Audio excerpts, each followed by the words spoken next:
kalpten kalbe indirmezseniz bir anlamı yok.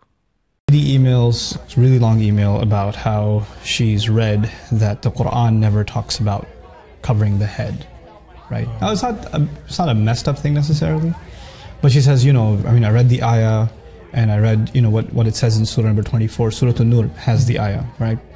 And it uses the word khimar, which is for veil. And I looked up the dictionary and it says things like a shawl or cover, so it never ever says anything about covering the head, right? And I started thinking, is this a common confusion, or is this just this one-time email? Yeah. So I do a little digging, and it's actually extremely common. Like, a lot of people think that the ayah is not talking about covering the head at all, right? So it's a really common confusion. I didn't know. So, one of the things I really want to do is kind of address this in a sane way. I'm not interested in getting somebody to wear hijab. That's their decision, right? But at the end of the day, if something's being said about the Quran, we have to be honest. And what is it saying? And there are people who would like it to mean something it doesn't mean, and then there are people who are genuinely, they just don't know any better and they're confused about the subject. And I'd like to assume that anybody who has this confusion, they just don't know any better, or whatever they read convinced them of this. I don't like to think that they're they mean evil, or they're trying to have an agenda, have an agenda, or a misguided opinion or whatever. So the cool thing about Arabic, right, is that for covering the head, just covering the head, there's 9 different words. Wow. And one of them is khimar. Right? So you have, miqna'a and mighfar, and there's all these bunch of words. And that depends on if it covers the head, and if it's up to here, if it's up to here, if it's up to here. Depending on the length, each has its own kind of meaning. And in Old Arabic, the word khimar, which is used in the Quran. Now, you and I know commonly we use the word hijab. Yeah. Hijab is actually not a word for head cover. It's actually a word for barrier. Like a wall could be a hijab. A curtain could be a hijab. Okay, so it just kind of got coined as hijab, but that's not the word in the Quran, nor the Arabs ever used it like that. Okay, so the word is khimar. And the cool thing about it is the word itself includes the meaning of covering the head. Like the head and then some. And it's used before Islam. The men used to have khimar too. One of the names for their turban, if it was extra long and it went down to almost middle of the belly, the men used to call it khimar too. And then, it's so cool. The women had different fashions or whatever. And one of the things the women before Islam used to do is they used to have this bandana type thing that they would tie in the back with their ponytails, and it would go to the middle of their back.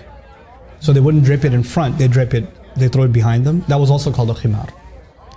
Now the Quran says they should take their khimar and throw it in front of them, before their chests. In other words, the only difference is keep the khimar, but just use it. The head cover is already included in the meaning. Just use it to cover the front also, right? And it should be a certain length. That's the meaning.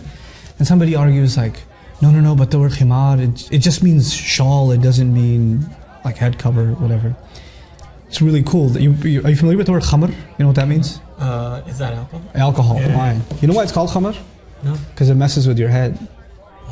Khamara blocks your judgment. Khamara literally means to cover, and it's called khamar because it messes with your mind. It creates a block in your mind. It's almost as though your head is covered up with something when you take khamr. It's part of the meaning of the word. We're not even talking about the Islamic meaning. We're talking about Arabic itself. Back in the day, they'd see some horses are funny colors, from the neck onwards it's white and the rest of it's brown or something like that. They would say that horse is mutakhammir. It's like it has a khimar on. So, how are you going to explain that as the horses don't have shawls on? Yeah. It's just the length. It's just a length, and it's covering its head, and it's up to its neck and all the way down. So that's why they're calling it a khimar. So it's already in the language, but it's so unfortunate that when they say, okay, they should draw their veils over their chest. That's what some translations say, draw the veils over the chest. Well, a veil could be a shawl, it could be any kind of cloth. And it doesn't really include head covering, right?